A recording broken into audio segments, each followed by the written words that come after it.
Hello សួស្តីអ្នកទាំងអស់គ្នាស្វាគមន៍មកកាន់ Channel របស់ខ្ញុំបាទចន្ទដាទាំងអស់គ្នាវីដេអូនេះគឺខ្ញុំនឹងបង្រៀនអ្នកទាំងអស់គ្នាតាក់ទងទៅនឹង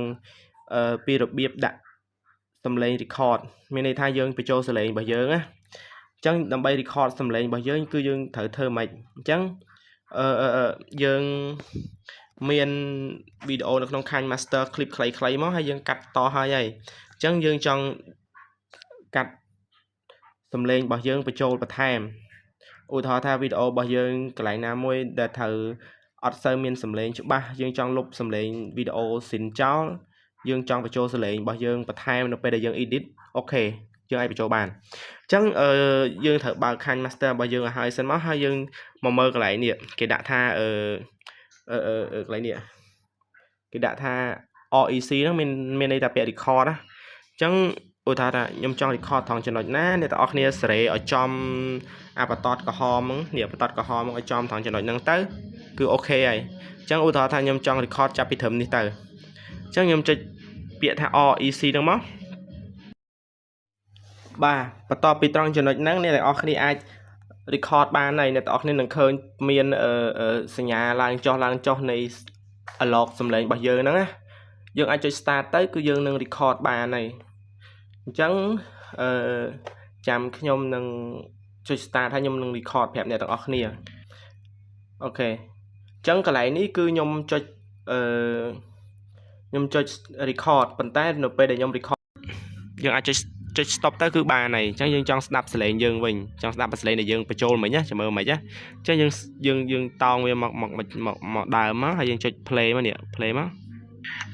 សួស្តីអ្នកទាំងអស់គ្នាតើអ្នកទាំងអស់គ្នាកំពុងតែធ្វើអ្វីហ្នឹងថ្ងៃនេះខ្ញុំបានមកលេងសមុទ្រត្រជាក់ជ្រេបឃើញអត់គឺមានប៉ុណ្ណឹងការបញ្ចូលសលេងហើយបើសិនជាអ្នកទាំងអស់គ្នាចង់កែសំឡេងយើងឲ្យទៅជាលក្ខណៈសំឡេងផ្សេងក្រៅពីសំឡេងស៊ីនរបស់យើងអូខេបានទៀតអ្នកទាំងអស់គ្នាត្រូវ select នៅលើសំឡេងហ្នឹងមកហើយអ្នកទាំងអស់គ្នាស្វែងរកមើលវាមានច្រើនវាមាន noise remove នេះ noise remove noise ចេញណាអញ្ចឹងទៅវាត្រូវការពេលប៉ុន្តែខ្ញុំអត់ទេខ្ញុំខ្ជិលណាអញ្ចឹងខ្ញុំមើលកន្លែងដាក់ mixer អ្នកគ្នាអាចកែនេះ pitch មកកាន់ទៀតមានន័យថាសំឡេងយើងយ៉ាងដូចជាស្ដាប់មើលសិនមើល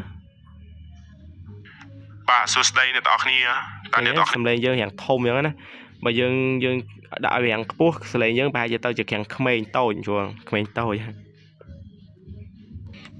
សួស្តីអ្នកទាំងអស់គ្នាតើអ្នកទាំងអស់គ្នាកំពុងតែធ្វើអ្វីហ្នឹងឃើញអត់មានអញ្ចឹងណាអញ្ចឹងអ្នកទាំង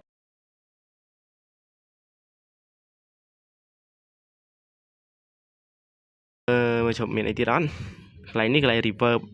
មានន័យថាយើងបញ្ច្រាស់សំឡេងរបស់យើងទេ reverb ហ្នឹងអូខេមានតែប៉ុណ្្នឹងអញ្ចឹងវីដេអូហ្នឹងគឺមានតែប៉ុណ្្នឹងអ្នកទាំងអស់គ្នាអាចតេស្តមើលខ្លួនឯងនិយាយរួមទៅ download app កម្មវិធីបានហើយគឺតេស្តខ្លួនឯងទៅវាអត់ជាប់អីទេអរគុណហើយកុំភ្លេច subscribe ខ្ញុំបាទម្នាក់មួយផង